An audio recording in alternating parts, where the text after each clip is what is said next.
The National Weather Service in Wilmington has issued a severe thunderstorm warning for northern Franklin County, Ohio, northwestern Fairfield County, south central Delaware County, southwestern Licking County, until 3:30 p.m. At 2:49 p.m., a severe thunderstorm was located over Powell, moving southeast at 40 miles an hour. Hazard, 60 miles an hour wind gusts. Source, radar indicated. Impact, expects damage to trees and power lines.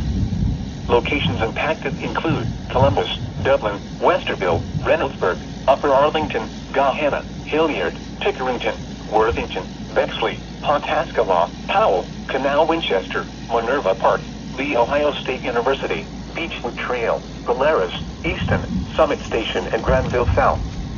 This includes the following interstates: I-70 in Ohio between mile markers 101 and 121.